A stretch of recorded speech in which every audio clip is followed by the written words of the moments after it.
اما بعد فاعوذ باللہ من الشیطان الرجیم بسم اللہ الرحمن الرحیم السلام علیکم ورحمۃ اللہ وبرکاتہ۔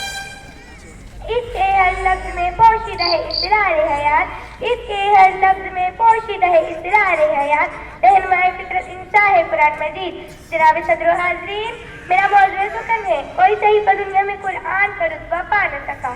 وہ محکم تنزیل جو لارے بفی ہے، جو نور ہدایت جس میں عالم پر حکمرانی کا راز پوشیدہ ہے، جس کی تلاوت پتھر دل کو موم کی طرف پگھلا دیتی ہے، وہ کتاب حکمت جو بدترین معاشرے کو خوشحال معاشرہ بنا دیتی ہے، جس میں شہد کی طرح حلاوت و دنیا بھر کا سکون بھرا ہوا ہے، جو خزینہ ہے علم و عمل کا، جس میں نادر نایاب لعل و گوہر ہے، جو دنیا کی صحیح ترین کتاب جو لبریز حکمت سے، جو صلح و جنگ کا قانون واضح ہے، جس میں سیاست معاشرت معیشت کے انمٹ نقوش موجود ہے، جو مکمل نظام حیات پیش کرتی ہے۔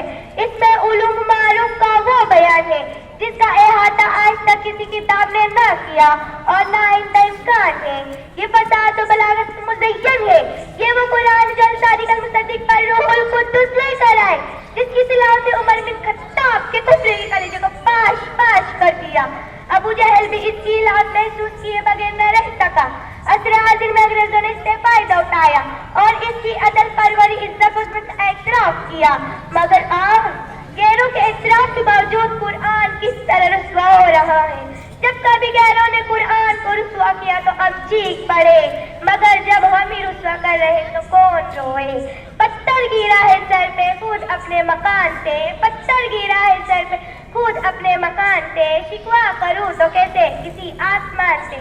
حاضرین گرامی، قرآن جو صراط ہدایت ہے سارے انسانوں کے لیے، جس میں نکاح و طلاق کے صحیح ترین قوانین موجود ہے، جو حقوق نسواں کا لمبردار ہے، جو ناپ تول کا ایماندارانہ درس دیتا ہے، جو قتل نفس و اسقاط حمل کو حرام قرار دیتا ہے، جو یہود و نصارہ کو ذلیل اور مومن کو سر بلند کرتا ہے، جو اقامت جو صلوات و اقامت دین کا مدعی ہے، جو میت دفن ہوتے ہی ترکہ تقسیم کرنے کی نصیحت کرتا ہے، جو سود کو حرام تجارت کو حلال قرار دیتا ہے، جو تاب الجنت اور تاب النار کی وضاحت کرتا ہے۔ افسوس صد افسوس کہ ہم نے اس قرآن کی عظمت یہ سمجھ لی ہے کہ اسے گھر میں ایسی اونچی جہاں خوبصورت غلاف میں بند کر کے رکھ دی جہاں کسی کا ہاتھ نہ پہنچ سکے۔ وہ ایک کتاب جس کی جگہ تھی دل و نظر، وہ ایک کتاب جس کی جگہ تھی دل و نظر، ہم نے اسی کتاب کو طاقوں میں رکھ دیا۔ اے حاملین قرآن، صحابہ کرام نے قرآن کے حسب ہدایت اپنی زندگی کو سنوارا اور دنیا پر آفتاب ماہتاب بن کر ضیاءبار ہوئے۔ آج ہم نے اس کتاب کو بھلا دیا تو خدا نے ہم کو بھلا دیا۔ پا جائیں گے ہم آج بھی کھویا ہوا اعزاز، پا جائیں گے ہم آج بھی کھویا ہوا اعزاز، ہو جائے وہ دل جان سے گر عامل قرآن۔ اے مسلمانوں، ذرا اس مقدس صحیفے کو تو کھولو، کم از کم اس کی تلاوت کا حق تو ادا کرو۔ آج کہیں صحیح تلاوت بھی نہیں، جہاں تلاوت وہاں تدبیر نہیں، جہاں تدبیر ہے وہاں تعمیل نہیں۔ اے حقوق نسواں کا مطالبہ کرنے والوں، تمہارے نبی نے کہا تھا سورہ نور سورہ نساء کی تعلیم عورتوں کو دو، تو تم نے خود عورتوں پر ظلم کیا۔